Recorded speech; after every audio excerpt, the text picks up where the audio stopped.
e vai ser ministrada pela professora doutora Flávia Arbex Borim. E muito obrigada, professora, por aceitar dar essa aula para a gente. Espero que todo mundo aproveite. A gente vai enviar o form de presença no final da aula. E eu não sei o que a senhora prefere, professora, se as perguntas podem ser feitas durante a aula ou no final da aula pelo chat mesmo. Não sei o que a senhora prefere. Para mim, tanto faz. Podemos fazer como um bate-papo. Se vocês tiverem dúvida, aí me interrompam. Na hora que eu estou apresentando, eu não consigo ver o chat, né? Então aí fica mais complicado. Eu posso falar que tem uma pergunta no chat, qualquer coisa. Ou a gente pode fazer também no final da aula, que a senhora preferir. Tá bom. Não, podemos fazer como conversa mesmo. Tá Tá bom? bom. Obrigada, professora. Qualquer coisa você me manda uma informação aqui no WhatsApp que eu às vezes posso cair, não estou sabendo, continuo falando, tá bom? Pode deixar, estou atenta aqui. Tá bom. Obrigada, professora. Obrigada a você. Gente, é um prazer estar aqui com vocês.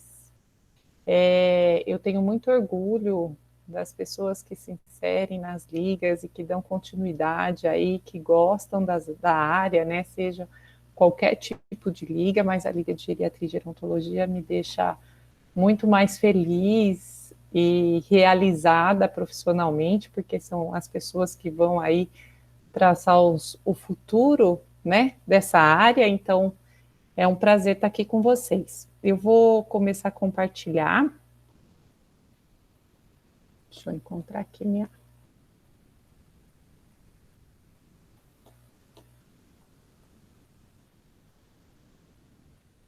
Vocês estão conseguindo visualizar minha tela já? Sim, professora. Tá ótimo.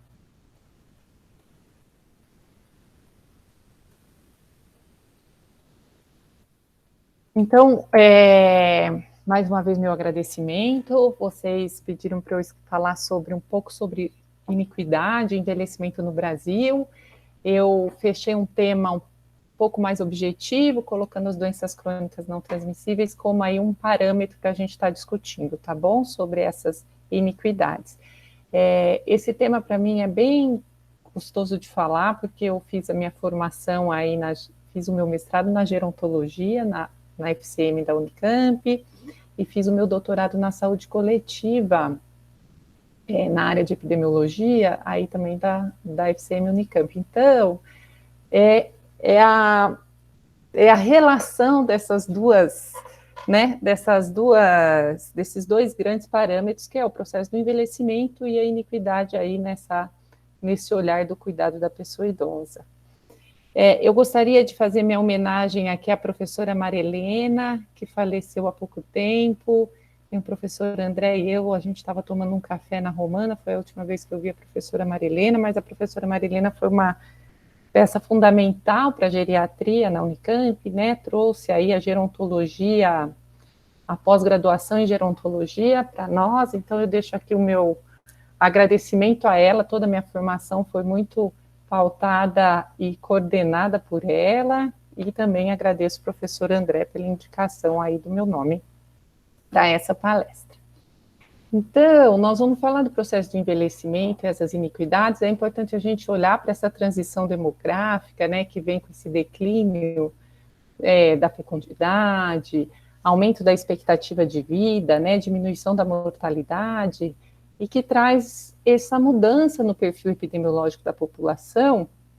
E aí essa mudança nos traz um parâmetro importante, que são os indicadores de morbimortalidade, para verificar como que está acontecendo, né, essas mudanças na pirâmide etária e nesses grupos, né, em relação ao processo do envelhecimento. Então, a gente fala, sim, dessa mudança do perfil epidemiológico com o aumento do número de doenças crônicas, com o aumento do número de consultas, de medicamento, de exames complementares e de hospitalização. Nós temos um olhar dessa expectativa de vida, né, que ela vem aumentando diferente em diferentes países.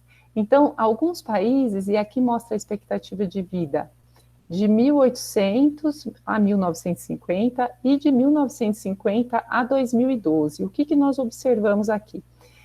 que essa expectativa de vida aumentou em alguns países de 1800 a 1950, e aqui a gente pode colocar o Japão, a Alemanha, os Estados Unidos, que teve um maior aumento da expectativa de vida nesse período.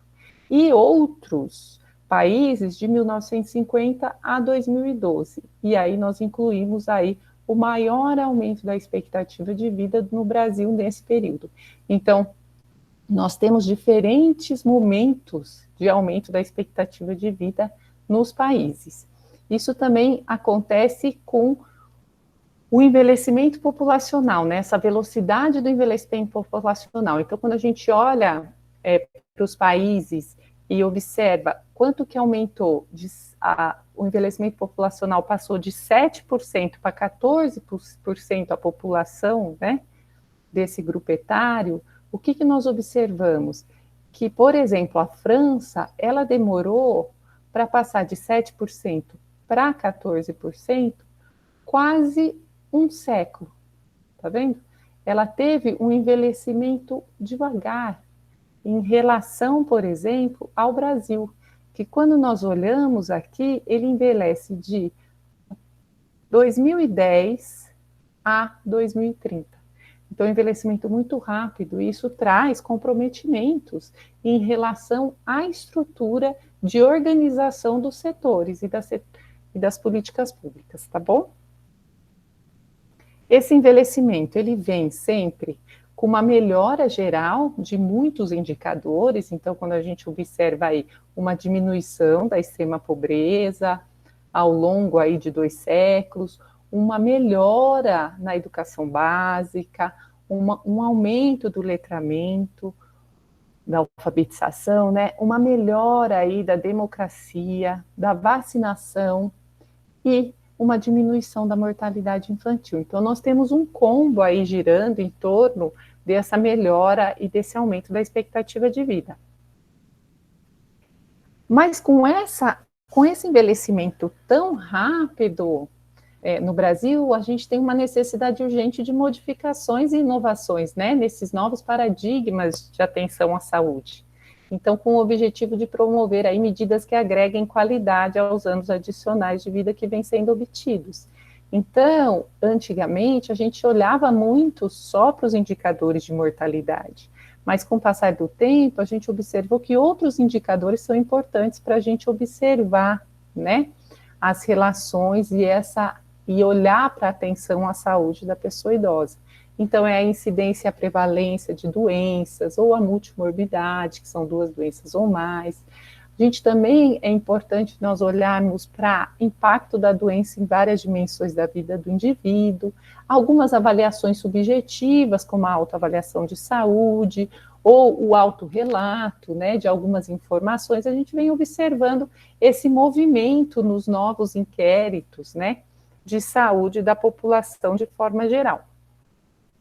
E aí, eu trago alguns documentos importantes que traz essa mudança do paradigma e essa importância aí da melhoria da saúde da pessoa idosa. Um deles foi realizado, não sei se foi no final de 2020 ou agora no início de 2021, mas é um documento da Organização Mundial de Saúde que fala sobre a década do envelhecimento saudável. Então, ele olha para essa proposta de um envelhecimento saudável, onde ele coloca a capacidade intrínseca, que é a capacidade do indivíduo, né, a capacidade do indivíduo de realizar suas atividades, inserida aí no meio ambiente. Então, o que esse documento propõe? Então, ele olha aí para parâmetros importantes e ele fala, olha, ao longo do tempo, por exemplo, de 2000 a 2019, nós tivemos um aumento da expectativa de vida, tá? Então, há um aumento dessa expectativa de vida, tanto no homem quanto na mulher. Mas aqui nós temos o aumento da expectativa de vida aqui em cima, do homem e da mulher, e embaixo nós temos a expectativa de vida saudável. E aí eles falam, olha, o que existe é que há um aumento da expectativa de vida, mas há um aumento desse gap entre expectativa de vida e expectativa de vida saudável. Então, as pessoas estão envelhecendo mais, mas elas estão tendo aí uma diminuição de manter um envelhecimento aí saudável. E uma outra proposta importante é que ele fala, olha, em todo momento, se a gente olhar para essas habilidades e para essa capacidade funcional desses indivíduos, a gente precisa olhar também para o ambiente, para as condições de vida desse indivíduo, para esse ambiente que é inserido ao longo de toda a vida. Então, ele mostra aqui que a capacidade, ela pode estar alta ou ela pode estar estável, pode existir um declínio e pode ter perdas. Então, uma dependência e uma incapacidade de realização de algumas atividades. E em todo esse percurso, é importante a gente olhar para 3 grandes contextos da saúde. Então, a gente precisa olhar sempre o sistema de saúde, né, e quanto que a gente utiliza ele, como nós utilizamos, dependendo de cada fase, mas nós também precisamos olhar aí para as grandes instituições, para um cuidado de longa duração e para o ambiente. E, por exemplo, esse ambiente, ele vai ajudar na promoção da capacidade, né, ajudando aí a inserção de bons comportamentos relacionados à saúde, mas também nós vamos olhar, quando ele estiver declinando, olhar para esse ambiente para que a gente possa aí remover barreiras para compensar as perdas das capacidades. Então, existem aí umas relações importantes para a gente olhar nesse cuidado. E eles, nesse mesmo documento, eles olharam como que foi a trajetória de um grupo de indivíduos para o envelhecimento saudável. E o que eles observaram? Olha, nós temos um grupo de idosos que iniciam aí com uma alta estabilidade, um alto score de envelhecimento saudável, e eles usam muitas variáveis aí para compor, e mantém isso ao longo do tempo. Eles observaram durante 10 anos, e mantém isso ao longo do tempo. Outros começam com score baixo, 25% inicia com score baixo, e mantém esse score. Ele é estável, mas mantém baixo. E aí ele fala, mas tem um grupo com menor proporção, 3,4 aqui que eles observaram, que eles iniciam alto e eles têm um declínio muito rápido ao longo do tempo. E o que eles observaram nesses 3 contextos? Que a educação e a riqueza interferem na trajetória do envelhecimento saudável. Nós já estamos pensando nas iniquidades, além da inatividade física e do tabagismo. E eles também observaram que as mulheres eram mais propensas a perceberem as trajetórias de baixa estabilidade. Então, elas estavam mais nesses grupos de com baixa estabilidade para envelhecimento saudável. E um outro importante documento que mostra um pouco essa relação ao longo do tempo, né, essa trajetória desse indivíduo, essa história dos indivíduos, né, que é o curso de vida. Também um instrumento da OPAS, um documento da OPAS que fala construindo a saúde no curso de vida. O que ele propõe que é interessante da gente observar para a população idosa, né?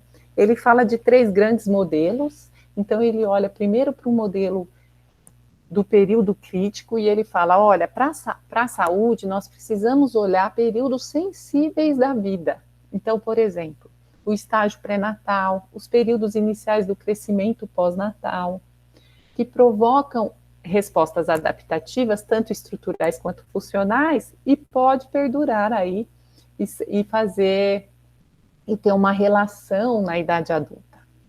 Outro é um modelo de mobilidade social. Então ele fala, olha, nós temos a mudança de classe social entre as gerações, que produz diferenças nos perfis de saúde e doença. E um modelo de risco cumulativo, e que fala que postula que as doenças são resultado de riscos acumulados ao longo do curso de vida, particularmente durante seus períodos críticos. E isso tem muita relação com essa trajetória do indivíduo, né, da pessoa idosa. Então, o que ele apresenta hoje pode ser coisas que vieram, e com certeza são, consequências de uma vida toda. E aí ele olha para os determinantes sociais da saúde, que tem uma relação muito direta com a iniquidade, né? Que eles falam, olha, nós temos alguns determinantes sociais da saúde. Sim, um deles é o sistema de saúde. Então, nós temos que olhar para o sistema de saúde, mas nós temos que olhar para outros determinantes também importantes. E aí, olhando para esses determinantes macroestruturais, né? Então, ele fala sobre a estabilidade econômica, a vizinhança e o entorno físico, a educação, a alimentação, a comunicação e o contexto social, além do sistema de saúde. E nesse mesmo olhar, né, em relação às consequências, quando nós estamos falando do indivíduo, a gente tem que olhar para o indivíduo, sim, para as variáveis individuais, né, desse indivíduo, ou desse grupo etário. Então, nós vamos olhar para os comportamentos de risco, nós vamos olhar para a doença, nós vamos olhar para os indicadores, sejam eles de mortalidade ou morbimortalidade, e nós estamos olhando aqui, nesse contexto, mais para atenção à saúde, para o manejo do caso, para a educação individual em saúde, olhando aí para a promoção, né? Mas nós também estamos falando de um contexto ascendente, que ele chama, que são os determinantes macroestruturais. Então, nós estamos também, esse indivíduo, ele está inserido nesse contexto de iniquidades sociais, iniquidades institucionais, e as condições de vida ao longo do tempo, né? Que é uma construção da capacidade comunitária, organização comunitária, engajamento cívico, parceiros estratégicos para a defesa. Então, olhando aí para essas políticas que têm uma interferência direta nessa relação individual e de atenção à saúde desse grupo etário. E ele mostra um fluxograma mostrando aí alguns momentos importantes da vida do indivíduo. Então, a gente está falando daquele documento do curso de vida, então ele vai mostrando essa vida dos indivíduos e mostra, então, o quanto que o quanto que nós temos aí problemas relacionados a iniquidades, por exemplo, de raça. Então, quando a gente olha para a infância de risco, aqui são as barrinhas. Olha como os negros têm um maior risco de mortalidade infantil. Quando nós olhamos para a infância com desafios, então o percentual de crianças vivendo na pobreza, olha como os hispânicos e os negros têm aí uma maior proporção de estarem, né, de terem o risco de estar vivendo aí na pobreza. Quando a gente olha para as lacunas da graduação, quanto que os brancos e os asiáticos estão aí com maior percentual, né, de graduação em relação aos outros dois. E isso vai se pendurando no ensino superior, no emprego, então índice de desemprego, na lacuna dos rendimentos, então sobre os ganhos salariais, nos planos as pessoas que não têm planos de saúde, os desafios com a saúde, então a prevalência, por exemplo, de diabetes diagnosticada. Olha aí o aumento dessa prevalência, né, de 2015 a 2013, nos negros e nos hispânicos, quando comparados aos asiáticos e brancos. Aluguel e habitação própria, aposentadoria desigual e expectativa de vida desigual. E aí eu entro nessa parte, olhando para esse contexto como um todo, sobre a importância desses indicadores de saúde que nos proporcionam olhar, né, para essas iniquidades e traçar estratégias, né? Então, esses instrumentos, eles são utilizados para medir a realidade como parâmetro norteador, mas são instrumentos que ajudam a gerenciar, a avaliar e a planejar ações de saúde. Então, nós temos aí aproximadamente que 80% de todas as mortes são atribuídas às doenças crônicas. E quando nós falamos sobre essas doenças crônicas, nós precisamos pensar nela em alguns contextos. Então, a gente olha para a prevalência, a gente olha para os fatores de risco, para o controle, para o uso de serviço e para a qualidade de vida. E aqui eu trago o que nós podemos olhar como fator de risco, por exemplo, tabagismo, sedentarismo, dieta, obesidade. Na prevalência, a gente pode olhar para a prevalência de modo geral, mas também podemos olhar para uma prevalência segundo o sexo, segundo idade, segundo condições socioeconômicas. O controle dessas doenças, podemos olhar para o farmacológico e o não farmacológico. A qualidade de vida, podemos olhar para a capacidade funcional, para o bem-estar. E uso de serviços, incluindo aí o atendimento de longa duração. Então, teve um artigo de 2015 que ele fala sobre a implementação do sistema de vigilância das doenças crônicas não transmissíveis no Brasil de 2003 a 2015. Ele mostra os alcances e os desafios. O que ele apresenta? Ele apresenta aí que desde 2005 existem muitos inquéritos acontecendo no Brasil, né? Então, nós temos o Vigitel, que eu não sei se vocês conhecem, mas é um inquérito por telefone, que acontece a responsabilidade do Ministério da Saúde. Nós temos a Pesquisa Nacional de Saúde, do domicílio. Então, nós temos algum PENSE, que é escolar, mas nós temos alguns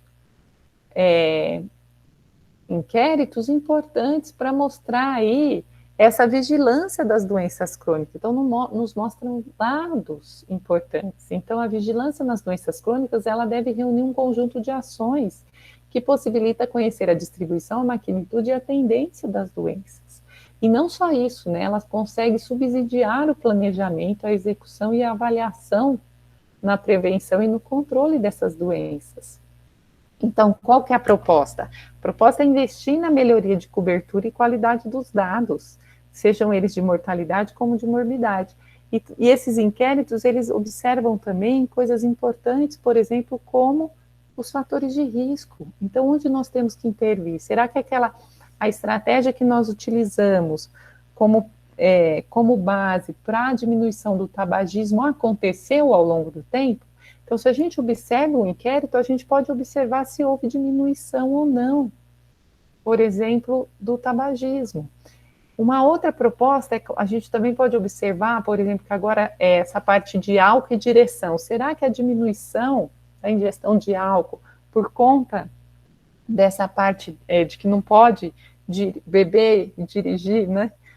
E aí, como que é? O que aconteceu ao longo do tempo, depois da instalação dessa proposta? Então, isso também é importante a gente observar, porque isso tem uma relação direta com as doenças crônicas, né, que são os fatores de risco. E a proposta é reduzir a incidência e a prevalência sempre dessas doenças crônicas, é retardar o aparecimento das complicações e incapacidades, aliviar a gravidade, né, que são as consequências dessas doenças, e prolongar aí a vida com qualidade, tentando diminuir aquele espaço que nós vimos entre expectativa de vida e expectativa de vida saudável. Eu trago alguns dados do Vigitel para a gente observar aí como que estão, o que acontece com ele na relação, principalmente com escolaridade, que eu gostaria de chamar a atenção. Então, nós temos aí, o Vigitel, ele traz uma classificação dos fatores de risco, alguns fatores de risco não modificáveis, outros fatores de risco modificáveis, tá bom? E aí, falando sobre a obesidade, ele mostra, então, uma maior prevalência de obesidade em adultos nos últimos 13 anos. Então, vem acontecendo aí um aumento. Se a gente faz 19,8 dividido por 11,8 vezes 100, dá aí que esse percentual de 2006 a 2018 cresceu 67,8%. Tá tudo bem aí, gente? Medo de vocês. Tá tudo certo, professora. Então, tá ótimo. E aí, quando nós olhamos o nível de escolaridade, gente, olha a iniquidade, nós temos que a obesidade, ela tem uma maior prevalência nos indivíduos que estudaram de 0 a 8 anos. Olha, em 2006, 15,3 aumentou para 24,5. E ela é alta o tempo todo, né? Quando observado aí em relação aos outros níveis de escolaridade. Na diabetes, nós temos que 7,7% da população referiu o diagnóstico de diabetes. Nós temos um aumento importante da diabetes. Uma das possibilidades desse diagnóstico também é a busca para o diagnóstico, o tratamento no serviço da atenção primária. Então, a gente conhece mais, consegue trazer mais informação para esse indivíduo, a gente consegue observar, né, o diagnóstico dos idosos, da diabetes de forma geral, não só dos idosos. E aí, o que nós observamos aqui é que em 2006 foi 5,5 e aumentou para 7,7, tendo um aumento aí de 40% no período. E quando nós olhamos, né, para essa, tanto para a faixa etária quanto para os anos de escolaridade, a diabetes ela tende a aumentar com o aumento da idade, e ela também é maior nos indivíduos, a prevalência é maior nos indivíduos de 0 a 8 anos de idade, de 0 a 8 anos de estudo. Na hipertensão, nós temos também quase que uma estabilidade, né, mantém estável essa hipertensão de 2006 a 2018, mas quando nós observamos pelo faixa etária e por anos de escolaridade, nós também observamos um aumento, e aí bem expressivo, né, na população idosa, a hipertensão.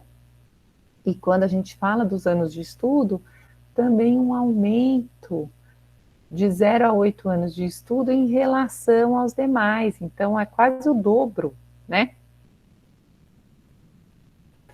Então, nós temos, em relação às doenças crônicas, um plano de ações estratégicas que está acabando, o ano que vem acaba. E qual era a proposta? É reduzir a taxa de mortalidade prematura em 2% ao ano até 2022. Ele fala que há um aumento de 42% no mundo das mortes por doenças crônicas não transmissíveis entre 1990 a 2013, de 27 milhões para 38,3 milhões, enquanto cai o óbito por doenças transmissíveis, causas maternas, neonatal e nutricional. E essa é uma proposta importante, né? Nós temos aí que realmente aumentar esse número de mortalidade por doenças crônicas e diminuir, né, por doenças transmissíveis, causas maternas, neonatais, coisas mais evitáveis. Só que o que nós temos em relação às doenças crônicas e mortalidade? Que dos óbitos por doenças crônicas, 16 milhões ocorrem prematuramente. Então, ocorrem menores de 70 anos de idade, que não é para acontecer. E quase 28 milhões em países de baixa e média renda. Então, isso já está muito estruturado. Você vê que não é só a gente olhar para o indicador de mortalidade por doenças crônicas, mas também olhar se essa mortalidade acontece de forma prematura. E como que a gente olha para a mortalidade prematura por doenças crônicas? São os menores de 70 anos de idade. E aí eu trago alguns dados para vocês, de artigos, mostrando um pouco essas relações. Então, quando nós falamos sobre o status socioeconômico e os fatores de risco como determinantes da mortalidade prematura que nós falamos aí em relação às doenças crônicas. Então, o que nós observamos? Esse foi uma meta-análise, então tem muitos artigos envolvidos aqui nessa análise, e o que eles observaram? Olha, tem fatores, o tabagismo, a diabetes, a inatividade física, a ingestão de álcool, a alta ingestão de álcool, a hipertensão, a obesidade, mas eles também incluíram aqui o nível socioeconômico. E o que eles observam? Olha, quando nós olhamos de forma geral para homens e para mulheres, o nível socioeconômico, eles têm maior risco, tá vendo? Para mortalidade prematura. Então, aqueles indivíduos com menor nível socioeconômico têm maior risco para mortalidade prematura. Isso acontece também com o tabagismo, aqueles fumantes, aqueles que têm o diagnóstico de diabéticos, inatividades, os inativos, né? Os que têm consumo alto de álcool e aqueles hipertensos também apresentam aí maior risco para mortalidade prematura. E quando eles olham, tá pequenininho aqui, mas é só para vocês observarem, quando eles olham e dividem essas doenças, então, primeiro por todas as causas, depois por doenças cardiovasculares, por câncer e por outras doenças, eles observam também que houve aí um aumento, maior risco, né, para mortalidade prematura. E eu gostaria que vocês olhassem para esse dado, né, com um nível, menor nível socioeconômico, tem maior risco de mortalidade prematura, e isso foi ajustado por todas as variáveis, então se mantém ainda em maior risco. E aí, quando a gente fala sobre as doenças crônicas, atualmente, não sei se vocês observaram, na literatura tem muitos dados falando sobre a multimorbidade, que em alguns casos eles falam que é mais aceito aí, né, 2 ou mais doenças crônicas. E aí mostra que sim, num outro modelo e numa outra proposta de determinantes sociais em saúde, nós também olhamos para a multimorbidade, olhando para esses determinantes importantes aí da relação, sejam eles macroestrutural ou mais distais e intermediários da relação com a multimorbidade. E um dado nacional, da Pesquisa Nacional de Saúde no Brasil, eles olharam para essas doenças crônicas e a utilização dos serviços de saúde. O que eles observaram? Que os indivíduos com doenças crônicas têm maior prevalência de usar os serviços de saúde nas 2 últimas semanas, ter internação nos últimos 12 meses, deixar de realizar atividades nas 2 últimas semanas por motivo de saúde e consultar o médico nos últimos 12 meses. Então, apresentaram aí maior prevalência em relação àqueles que não tinham doenças crônicas. E quando eles olham para aqueles indivíduos sem doenças crônicas e com doenças crônicas, eles separaram uma doença, 2 doenças, 3 doenças ou 4 ou mais doenças. E o que eles observaram? Com aquelas mesmas perguntas, que com o aumento do número de doenças, a maior prevalência, né, em dizer que usa mais os serviços de saúde nas 2 últimas semanas, de afirmar que esteve internado nos últimos 12 meses, deixou de realizar atividades nas 2 últimas semanas por motivo de saúde e consultou mais os médicos nos últimos 12 meses, tá bom? Então, observe que a gente observar que há um gradiente de aumento dessas prevalências, ó. Tá vendo? De 4,9, por exemplo, de internação para aqueles que não tinham doenças crônicas, foi para 19, né? Para quem tem 4 ou mais doenças.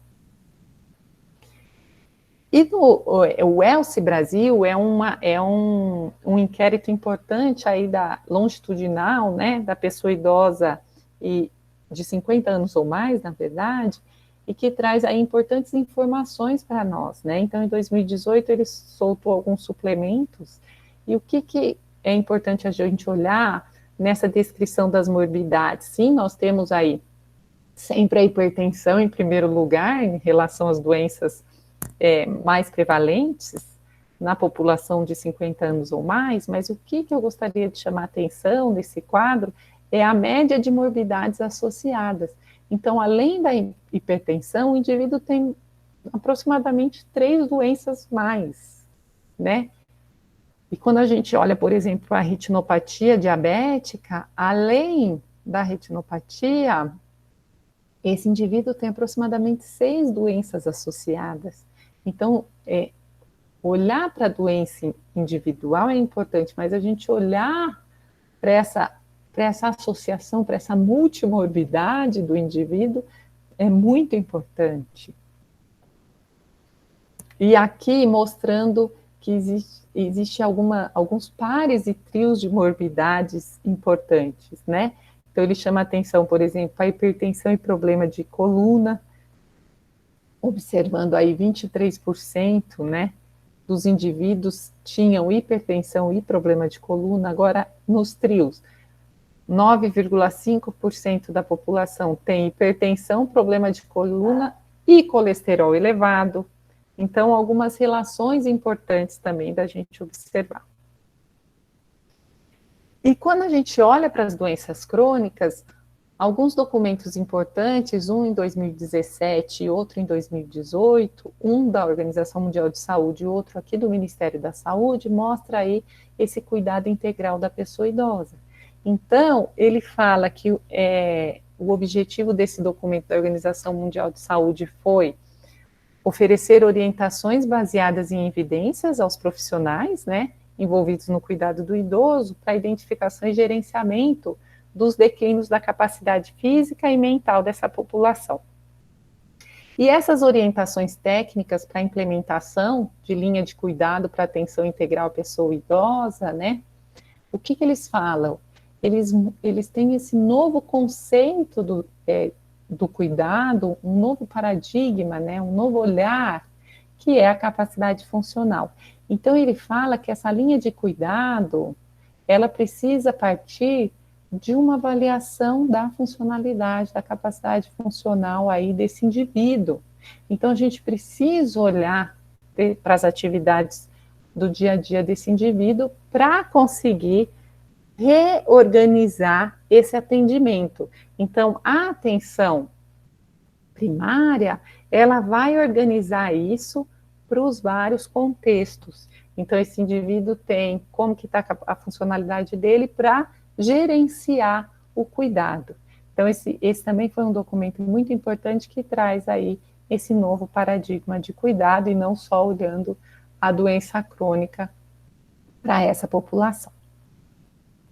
E aí, o mesmo inquérito, o ELSE Brasil, ele mostra um pouco sobre o cuidado e as limitações funcionais em atividades cotidianas. O que eu quero chamar a atenção com vocês é que quando a gente fala sobre as dificuldades nas atividades básicas de vida diária, e aí nós estamos falando aí do autocuidado, né? E o que a gente observa? Que aqueles indivíduos, e aí estamos falando de 50 anos e mais, aqueles indivíduos que apresentaram dificuldade nas atividades, foi em torno de 23,2%, e os idosos mais velhos, aqueles com menor escolaridade, e os indivíduos com multimorbidade, 2 ou mais doenças, apresentaram maior prevalência em relação às suas categorias de referência. Então, quando a gente observa, por exemplo, na idade, o que nós observamos? Que aqueles indivíduos de 50 e 59 anos, a prevalência foi 20% de dificuldade nas atividades básicas. Quando a gente olha para os 80 e mais, foi 42,7%. Olha como aumentou, né? Então, há um aumento. E aí, quando a gente olha aqui na escolaridade, olhando como referência 12 anos ou mais, a gente observa 12 anos ou mais, apresentou 10%, né, de dificuldade nas atividades básicas, esse grupo. E aí foi aumentando com a diminuição aí dos anos completos de escolaridade. Tá bom? E aí, o que me chama mais atenção nesse artigo é quando ele fala sobre cada tarefa. Então, ele olha para cada atividade realizada nas atividades básicas de vida diária, que é transferir, se vestir, tomar banho, locomover-se, ir ao banheiro e comer. Nós temos a parte azul, que são aqueles indivíduos que não precisam de ajuda, então eles são independentes. consegue realizar as atividades. Estão me escutando? Estamos sim, professor. Tá certo. Escutei um barulhinho. Fui eu que mandei o form de presença no chat, desculpa. Tá, ó, imagina!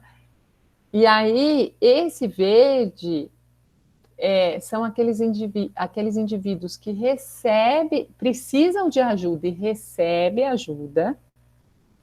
E o amarelinho também precisa de ajuda e não recebe ajuda. E aí nós temos um grupo aproximadamente aí, ó, se a gente olhar não para comer, mas se a gente olhar banheiro, locomover-se, tomar banho, vestir-se, transferir-se, fazer transferência. 10% da população, elas precisam de ajuda e não têm ajuda. Né? Então, esse é um olhar importante quando a gente fala sobre a importância de se olhar aí para o cuidado da população idosa.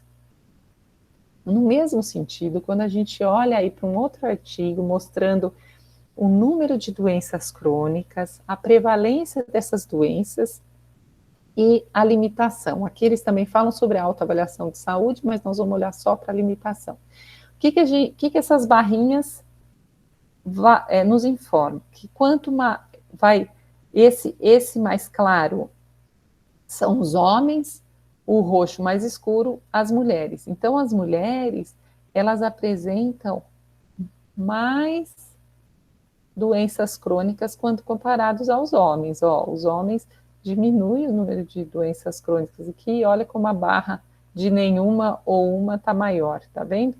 Então, as mulheres apresentam mais doenças crônicas, mas quando nós olhamos, de forma geral, o aumento do número de doenças crônicas, também aumenta as limitações nas atividades do dia a dia desses indivíduos, tanto homem quanto mulher. Então, quanto maior o número de doenças crônicas, maior é a limitação para a realização das atividades do dia a dia. Nessa mesma proposta, quando a gente olha, por exemplo, para os fatores de risco para a demência, né, a gente tem uma publicação muito bonita que mostra aí alguns fatores de risco modificáveis, né, para as demências. Então, não sei se vocês já viram esse fluxograma bonito aqui, mostrando e nos informando o quanto que nós temos esse cinza, essa parte cinzenta, que é 60%, que são os riscos não conhecidos, que a gente não conhece da demência, mas nós temos outros riscos importantes e que acontecem ao longo do tempo, né? Então, nós temos na infância, e a gente olha aí a escolaridade como um importante indicador aí, um importante fator, né, em relação à demência, nós temos outros na vida adulta. Então, por exemplo, dificuldade de ouvir, traumatismo crânioencefálico, hipertensão, o consumo de álcool, a obesidade.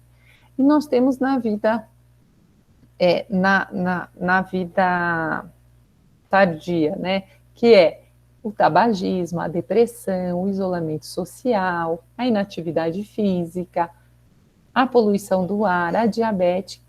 Tudo isso mostra aí 40% dos potenciais fatores modificáveis.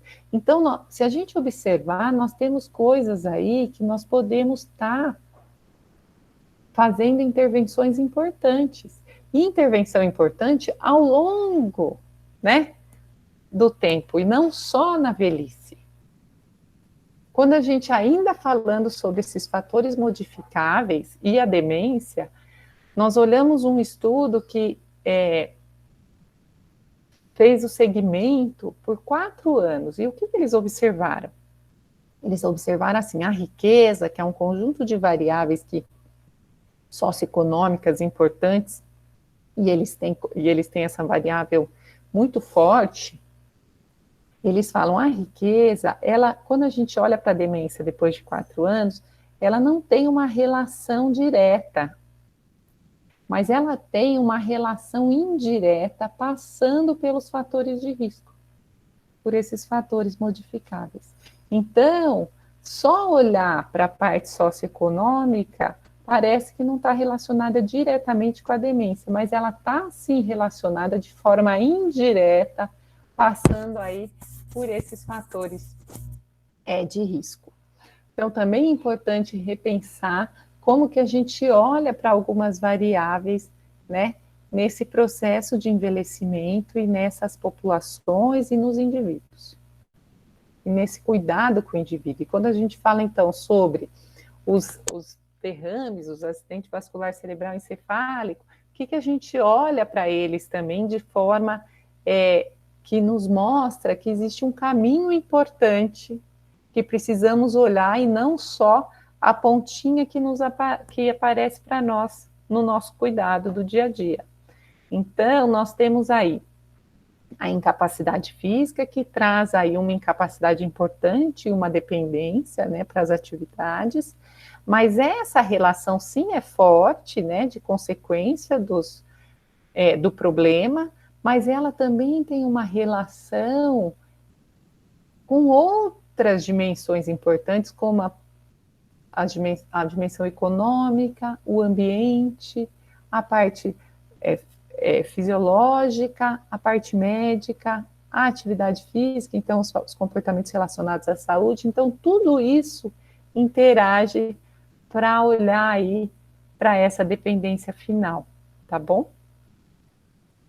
Nesse sentido, olhando novamente aí o conceito dos determinantes sociais, a gente tem, então, repensando sobre o impacto, né, sobre a equidade em saúde e o bem-estar, e aqui nós falamos bastante das doenças crônicas, mas olhando um pouco para esse impacto de forma geral, nós temos sim uma relação macroestrutural, então contextual, que tem que representa a parte socioeconômica e política, então a governança, as políticas sociais, as políticas públicas, cultura e valores sociais, que são determinantes macro, mas que estão relacionados diretamente com esse impacto sobre a equidade em saúde da população.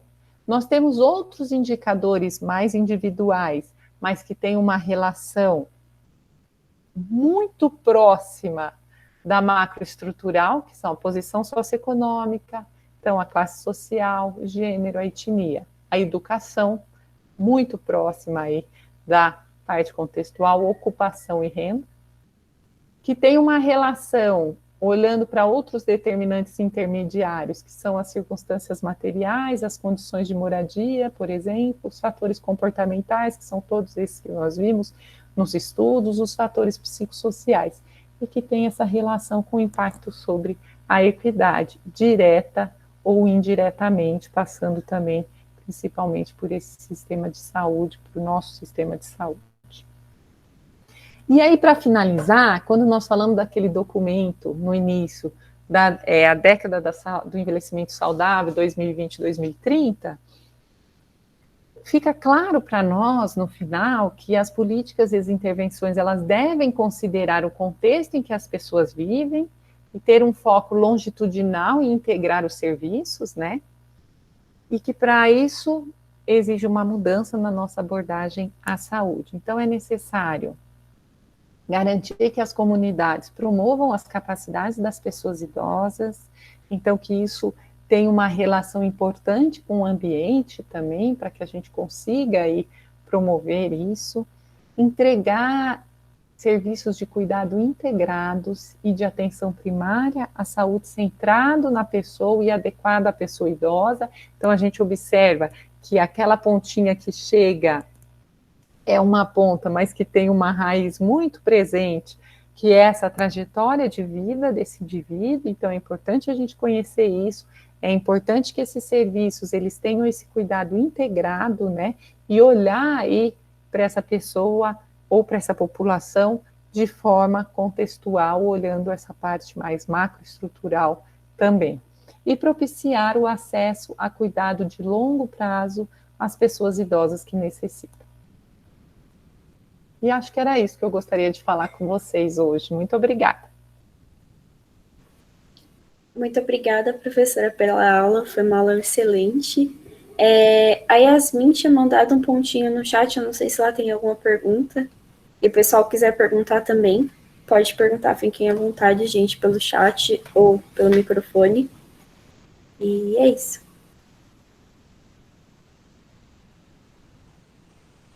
A Yasmin não tinha pergunta, então acho.